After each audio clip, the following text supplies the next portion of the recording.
Hello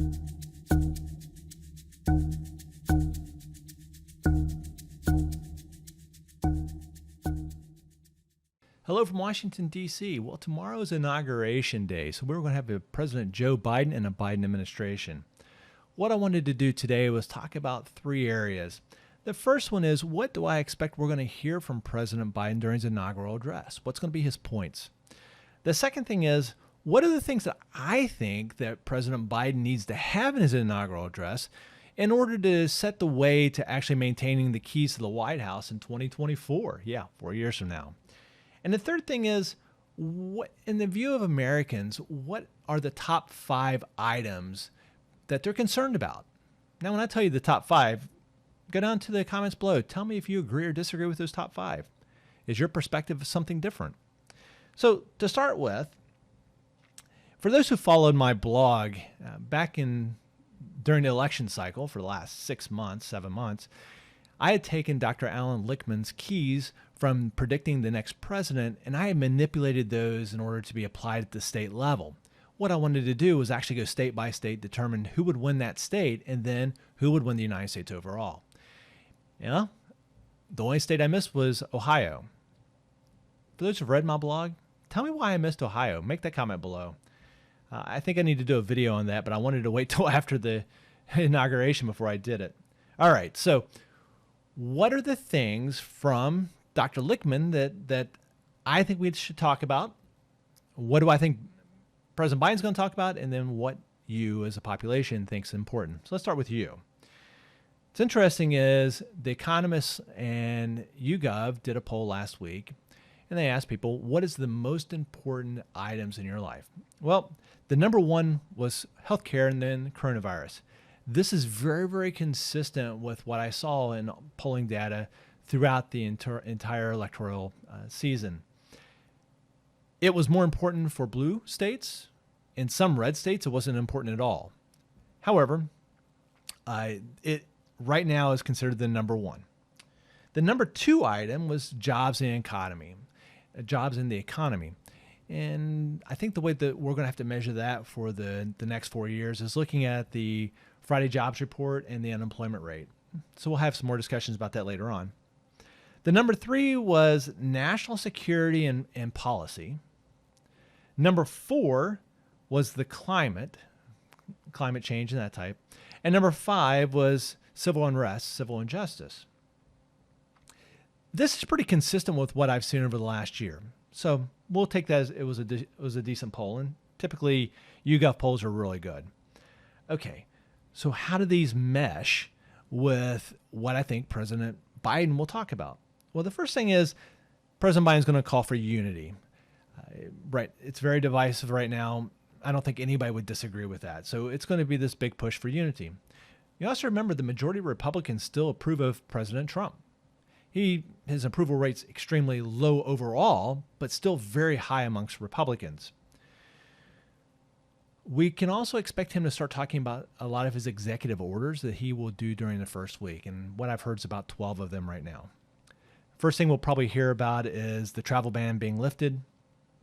On coronavirus, he'll do a mask mandate. Now, that'll probably be only on federal lands because he's not going to be able to reach out to a state and say there's a mask mandate. What he'll do is do a mask mandate on federal properties and federal lands, and then you'll probably only see President Biden wearing a mask, so kind of leading by example. There will also be a lot of discussion about coronavirus because it is the number one concern from most Americans. What I expect is that there'll be some type of economic relief / mitigation measures. He will probably continue on the foreclosure moratorium, and he will also talk about federal student loans being deferred until after the pandemic. I think he'll also mention that he's also going to bring up that he's going to put the United States back into the Paris Climate Accord. And then there'll be a ton of time he'll talk about jobs, and he'll talk about, I think he actually has a couple of different policies of like Buy American policies and that type of stuff. We'll see how those play out. I think he's got that. It's not the Trump America First, but it is a Buy America type of policy. If I'm wrong, please just comment below. But that's what I heard this morning. Okay, So now how do these tie in to our keys? Well, let's start one by one. When we're talking about the travel ban, well, that goes to our policy. One of the keys, the seventh key actually, is does the administration has the administration change policies compared to the last administration? Is there like significant policy change? So the travel ban will be one of those policy changes that we expect to see. Coming back into the Paris Climate Accords, that's a big one. So we'll see that one too. So that's two that I'm going to say that President Biden will bring up tomorrow, and those directly tie to a key. When we get into COVID and coronavirus, that ties into the economy keys. We have two economy keys. We have the short term and the long term. Short term is whether or not we currently have, or the short term one is there a current recession during the campaign season? The second one is what is the per capita income of this administration compared to the last two administrations? So with those two keys, I expect to see a lot of discussion about the economy. So that ties directly to there. We mentioned civil unrest, racial injustice, that type of thing. One of the keys is civil unrest. As we've seen over the last year, because of racial injustice, racial inequality, and these type of things, this has become a discussion point for the United States. I mean, we have to come to terms with this. We have to figure out how to, I don't want to say make this right. That just doesn't seem like the right words. But we need to figure out how to repair this. I don't want to say fix it. All those terms are just wrong. We need, for the sake of the United States, for the sake of our fellow Americans, for ones that racial injustice, economic disparity, we've got to repair this. So it's been a big concern over the last year, and I think that we're going to see that percolate to the top.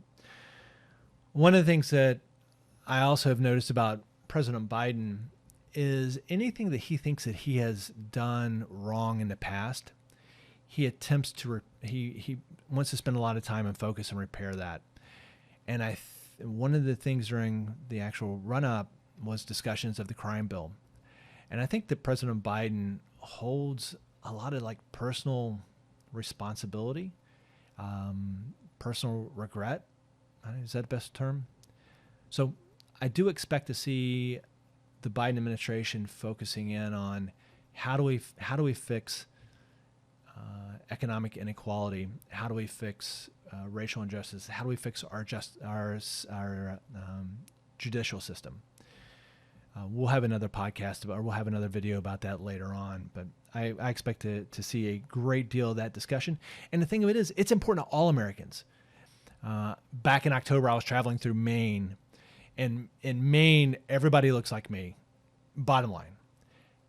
But the number of yards that actually had signs that talked about BLM, Black Lives Matter, and talked about racial injustice, it was great to see. So a lot of discussions there. So I kind of wrap this up. That's what I expect to see Biden say tomorrow. It meshes well with what's going to be necessary in order to maintain the keys to the White House in 2024. And we'll talk more about that. And then it fits well within at least the polling data that I've read over the last month of where Americans feel like we need to focus. So I'm sure that everybody out there has an opinion on whether or not I'm right or wrong. Please make comments below. And if you have a question, the question down there, and next Sunday, it might be the question we answer on our Sunday show. I greatly appreciate your time. And as always, more analysis. It's time to trust but verify.